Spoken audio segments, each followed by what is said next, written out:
বিচ্যুত একটা রাস্তায় চলমান, বিচ্যুত রাস্তায় চলার এক পরিচয় দানকারী এক সংস্থা, যারা দাওয়াত ও তাবলীগের প্রকৃতপক্ষে সাথী বলা যায় না। এরা, আপনারা জানেন যে আগামী অল্প কিছুদিন পরেই ইজতেমার পূর্বে একটা জোর ইজতেমা হয় 5 দিনের। আমাদের এই জোর ইজতেমা ছিল গত 29শে নভেম্বর এবং 1লা, 2রা, 3রা ডিসেম্বর আমাদের 5 দিনের জোর ছিল। এই জোর আমরা পূর্বেও করেছি।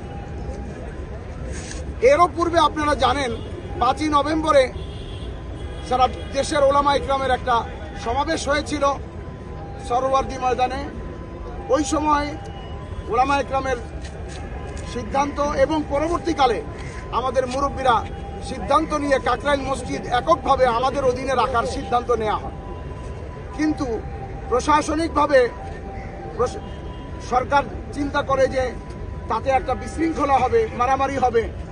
তো এই জন্য আমাদেরকে তারা দরখাস্ত করে, আমাদের কাছে অত্যন্ত বিনীতভাবে অনুরোধ করে যে আপনারা মার্কাজ ছেড়ে দিন। তবে আমরা প্রতিশ্রুতি দিচ্ছি যে মার্কাজ আপনারা পূর্বের মতো 4 সপ্তাহ 2 সপ্তাহ করে চালান, কিন্তু ময়দান আপনাদের কাছে থাকবে এবং ইজতেমা আপনাদেরটাই প্রথমে হবে। এবং তারা জোর ইজতেমা করবে এমন কোনো ওই প্রজ্ঞাপনের মধ্যে এমন কোনো কথা ছিল না। তারা আগেও 5 দিনের জোর করছে, তাদের তো জোরের দরকার হয় না, তারা জেলা ভিত্তিক ইজতেমা করে। আমাদের জোর করার পরেই তাদের ভিতরে জোর করার একটা খাহিশ পয়দা হয়। তারা পূর্ব থেকেই কাজটা করে আসছে। দাওয়াতের কাজের চেয়ে বেশি আমাদের সমাবেশ, আমাদের জোর, আমাদের ইজতেমার কাউন্টার একটা দিয়ে থাকে।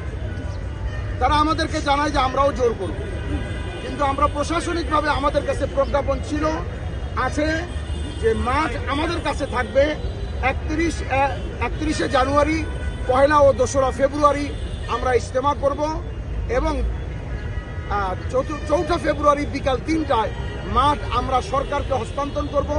সরকার তাদেরকে ইজতেমা করার সুযোগ দিবে এবং তাদের ইজতেমার পর মাঠ আবার আমাদের কাছে বুঝিয়ে দেওয়া হবে। এটার প্রজ্ঞাপন, গ্যাজেট, এটা সরকার পাশ করছে। কিন্তু তাদের এই আচরণ, তাদের এই ঔদ্ধত্যপূর্ণ আচরণ, তাদের অ্যাগ্রেসিভ মনোভাব, এই সব কিছু দেখে তারা চিৎকার করে বলতেছিল যে জোর করবেই তারা 20 তারিখে। সরকারও হয়তো চিন্তা করছে আমাদের সাথে বসবে, আমাদের কাছে অনুমতি চাইবে। সেই লক্ষ্যেই সরকার উপদেষ্টা মণ্ডলী 2 জন সমন্বয়ক, সার্জিস এবং হাসানাত আবদুল্লাহ, এই 2 জনকে প্রথমে তাদের কাছে পাঠায়। গত রাত্রে, গভীর রাতে, মধ্যরাতে এই 2 সমন্বয় তাদের সর্বোচ্চ শাস্তি প্রদান করার জন্য আমরা সরকারের কাছে আবেদন জানাই। তাদের মধ্যে সবচেয়ে বড়, যিনি কলকবজা কাঠি নাড়েন, ওয়াসিফুল ইসলাম, তার ছেলে উসামা, আবদুল্লাহ মনসুর, আজিম উদ্দিন, জিয়া বিন কাসিম, মনির বিন ইউসুফ, আব্দুল মুক্তাদির, মুয়াজ বিন নূর, সফিউল্লাহ, হাজি মনির, শামসুদ্দিন, আসিফ। আর মোট আমরা এখানে তাদের নাম যতটুকু 30 জনের মতো আমরা নাম আছে, যার মধ্যে 10 জন উল্লেখযোগ্য।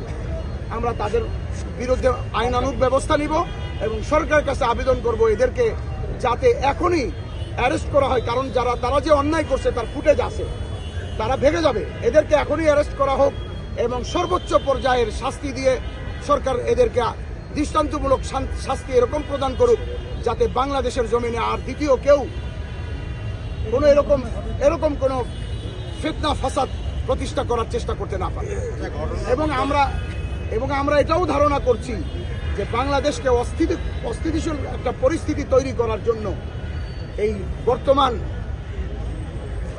সমন্বয় বৈষম্য বিরোধী ছাত্র আন্দোলন কর্তৃক অন্তর্বর্তীকালীন সরকারকে একটা বিপদের মুখে আর একটা অস্থিতিকর পরিস্থিতিতে ফেলে দেওয়ার জন্য যারা চক্রান্ত করছে, এই চক্রান্তের একটা বীজ হলো এই সাদিয়ানি বাহিনী।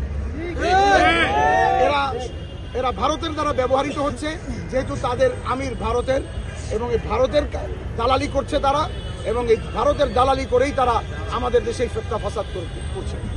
এই জন্য আমরা সরকারের কাছে তার দাবি জানাই যে তাদের বিচার করা হোক, এবং আমরা এও সিদ্ধান্ত জানাবো সরকারকে যে এই কাকরাইল মসজিদ এবং টঙ্গীতে কিয়ামত পর্যন্ত আর কোনো সাদিয়ানিকে আসতে দেওয়া হবে। তাহলে কি আপনারা